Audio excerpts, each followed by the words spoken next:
Hey everyone, here's another video about the great Gene Krupa's playing on Sing Sing Sing. And I'm really happy that people enjoyed the first video I did about this, and I realize that there's still more to talk about because Gene Krupa played so much great stuff on Sing Sing Sing over the years. And this was something that he played and recorded from 1936 until the end of his life, so almost 40 years. And he played it in big bands, in small bands, many different ways. So there were just so many great things that he played, and as I think I mentioned before, with all of these drummers like Gene Krupa, Joe Jones, George Wettling, I personally don't really think of them as just linked to one time period. So I love Gene Krupa's playing in 1927, I love Gene Krupa's playing in 1971, and the same for all of these drummers. So there are a lot of things. This isn't necessarily focusing on one era of Sing Sing Sing. These are just different things that he would play. But in this video, I wanted to concentrate on some of the ways he would come off the floor tom, either in his solos or in ensemble passages. In the last video, I was talking about how, especially early on, he would play his whole solo and never come off the floor tom. But I did want to talk about some of the ways that he would play around the drum set. One thing that he would do, he would throw in an accent with his left hand on the small tom to answer a phrase that the band played.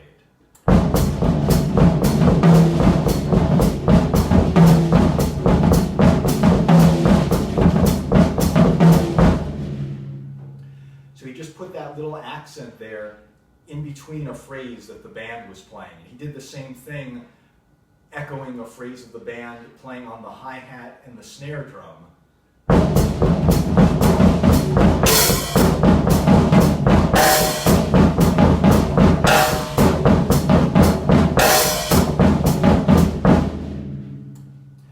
So he would just put those accents in, and that's something that I'm not sure if Gene Krupa gets enough credit for. He was really a master at coloring an arrangement, placing an accent in just the right place in between a phrase that the horns were playing, that it almost just becomes a part of the arrangement.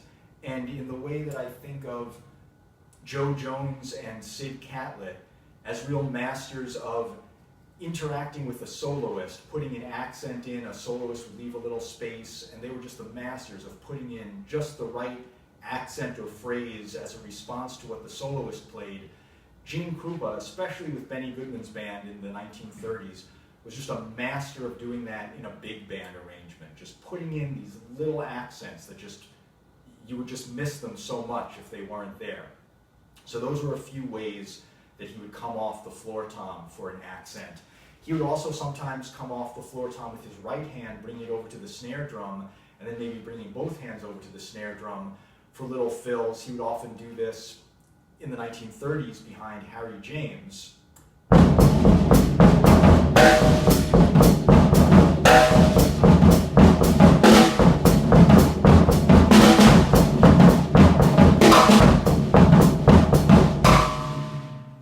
So that's another way he would come off the floor tom. And then later on, he would come off the floor tom more for his solos. He would do different things. He would sometimes get into this great groove where he'd be playing a double stroke on the small tom with his left hand and playing on beats 1 and 3 on the floor tom with his right hand. So he would work that in.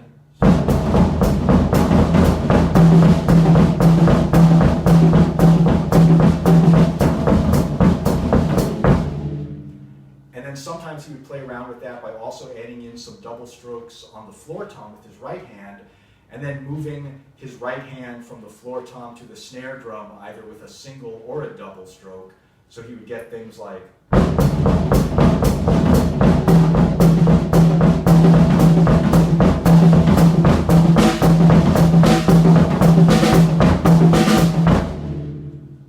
So that was another way that he would come off the floor tom. And another sticking that he would use sometimes is a right-right-left sticking, just repeating that, right-right-left, right-right-left, having the right hand on the floor tom and moving his left hand between the snare drum and the small tom.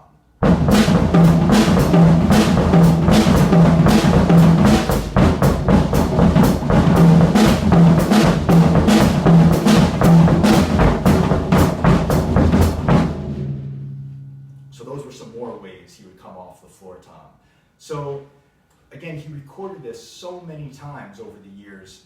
So if you just really listen to as many versions of this as you can really get inside all these little different things that he would do. And of course, even all the times he recorded Sing, Sing, Sing is just a small fraction of the amount of times he actually played it. So I'm sure he did a lot of things that unfortunately we will never hear.